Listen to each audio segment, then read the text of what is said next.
Bonjour à toutes, bonjour à tous. Donc sur la chaîne Bien-être, la chaîne Harmonie, donc aujourd'hui on accueille avec grand plaisir Maya Hennebel. Bonjour Maya. Bonjour Sandra. Alors donc Maya qui est psychopraticienne, donc elle va nous expliquer un petit peu tout ce que cela veut dire et puisqu'aujourd'hui c'est son interview. Donc d'abord Maya, pour commencer, moi ce qui m'intéresse c'est de savoir pourquoi vous avez décidé à un moment donné d'exercer ce métier et comment ça s'est passé. Alors, c'est quelque chose qui s'est imposé à moi en fait depuis très longtemps. D'aussi loin que je me souvienne, j'ai toujours reçu les confidences les plus intimes des gens, enfin les plus personnelles. Euh, voilà, donc c'est quelque chose qui de toute façon a toujours fait partie de ma vie, de mon environnement. Et puis il y avait, voilà, au moment du lycée, voilà, les questions d'orientation, donc je me posais beaucoup la question. Je faisais aussi énormément de théâtre, j'étais très engagée dans le théâtre et j'avais ces 2 possibilités. Voilà, j'étais intéressée peut-être par la fac de psycho ou peut-être plutôt un conservatoire de théâtre. Il se trouve que j'ai fait du théâtre, j'en ai fait pendant pas mal d'années.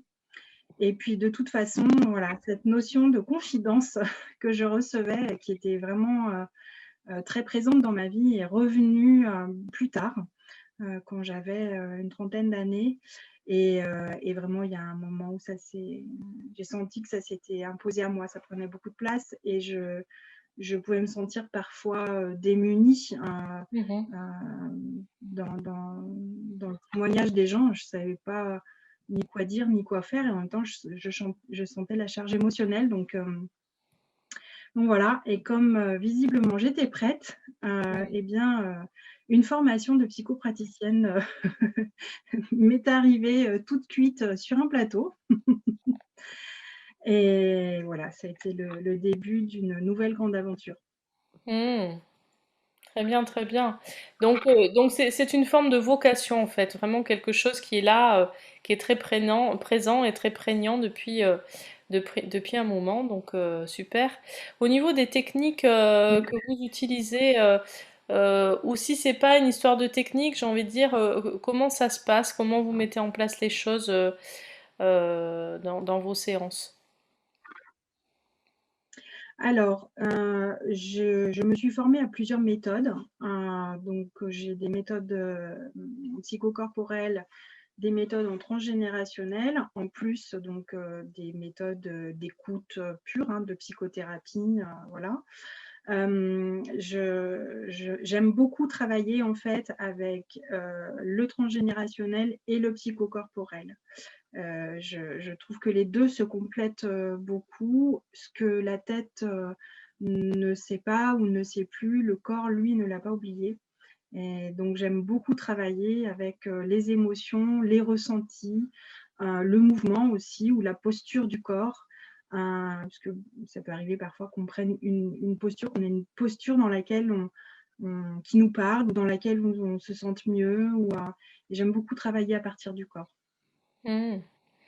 Mais du coup, comment ça se passe? Est-ce qu'on commence d'abord par poser des mots, par discuter, échanger, finalement avec un côté un petit peu analytique, et puis ensuite on va vers le corps ou inversement, comment ça se passe?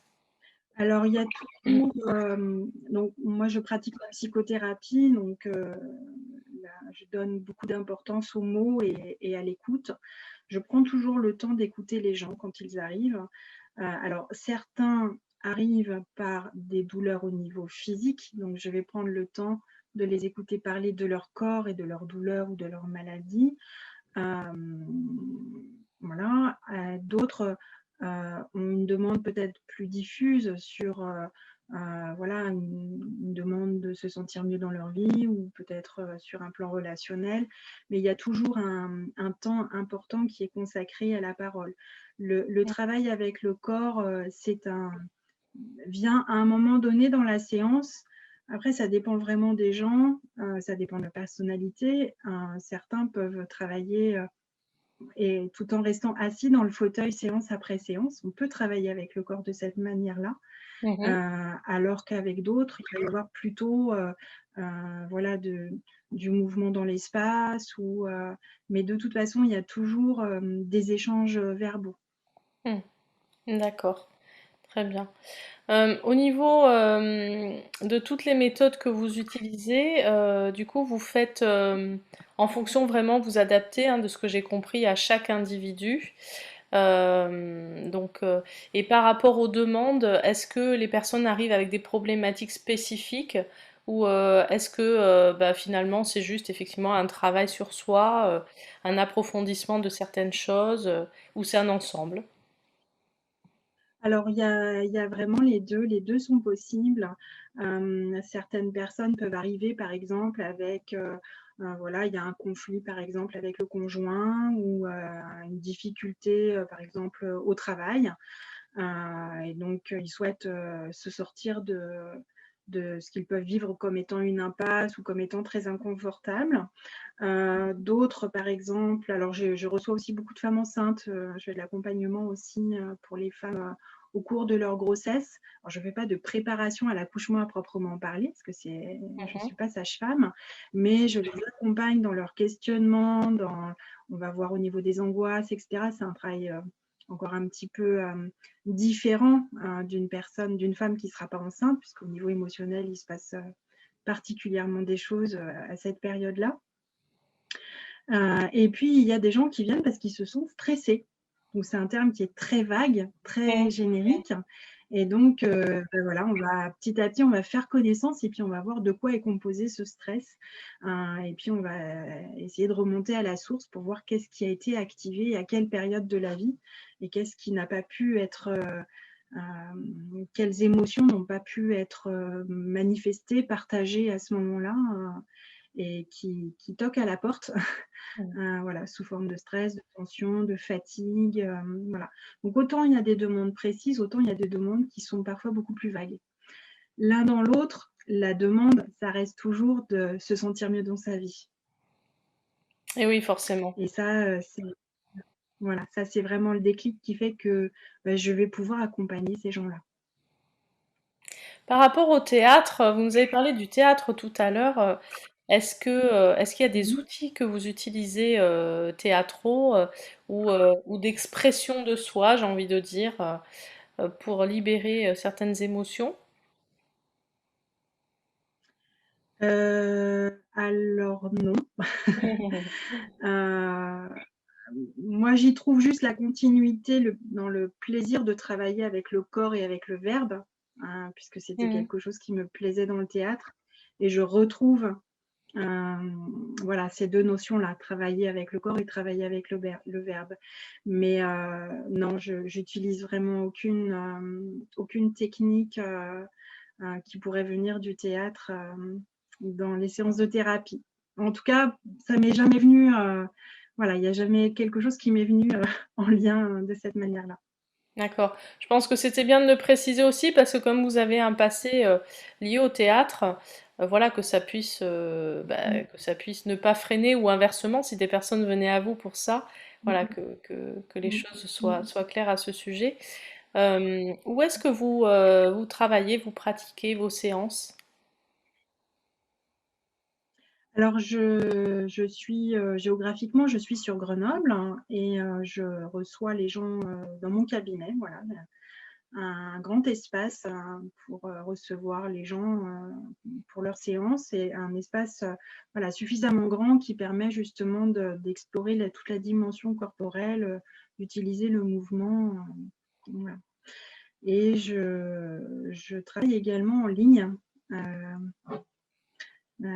la situation actuelle nous invite à évoluer et donc bah, je suis passée, depuis un an au travail aussi en ligne et puis, il se trouve que j'ai parmi mes patients des gens qui viennent de loin, d'autres pays, certains ont aussi au cours de leur accompagnement changé de vie, changé de pays, Ah oui, changé de effectivement. travail et tout en souhaitant garder la continuité de cet accompagnement. Donc du coup, le travail en ligne se poursuit de cette manière-là. Mmh. Très bien. Est-ce que c'est votre accompagnement qui provoque le changement comme ça ou est-ce que c'est voilà, ça fait partie du chemin de certains et vous arrivez à vous dire parce que c'est vrai que ça peut être interpellant en fonction de ce qui se passe si vous avez plusieurs clients ou clientes patients qui partent. Je pense que ce sont des gens pour qui c'était là. Mm, mm. Voilà, il y avait certainement cette notion de changement à un moment donné ou à un autre. Et puis l'accompagnement en psychothérapie leur a permis à un moment donné de faire le choix qui est le mieux pour eux, voilà, qui est le plus juste. Voilà. Donc Donc d'accord. voilà, en fait, à un moment donné, les gens sentent voilà, leur déclic et l'accompagnement, en fait, va leur permettre de trouver les ressources en eux, en fait, pour aller vers ce changement ou pas. Euh, voilà. Et oui, d'accord, tout à fait. Bon, donc, donc un accompagnement, vous l'avez vu, qui s'adapte donc à vos souhaits, à vos besoins, et puis ensuite qui va vous permettre donc d'être plus en accord, d'être plus léger, et puis pourquoi pas, des fois, hein, quand c'est sur votre chemin, pourquoi pas de changer de vie si c'est sur votre chemin, n'est-ce pas Maya? Mais seulement si, hein, on est bien d'accord. Maya n'accompagne pas forcément au changement, c'est pas l'idée. Elle accompagne, c'est déjà beaucoup.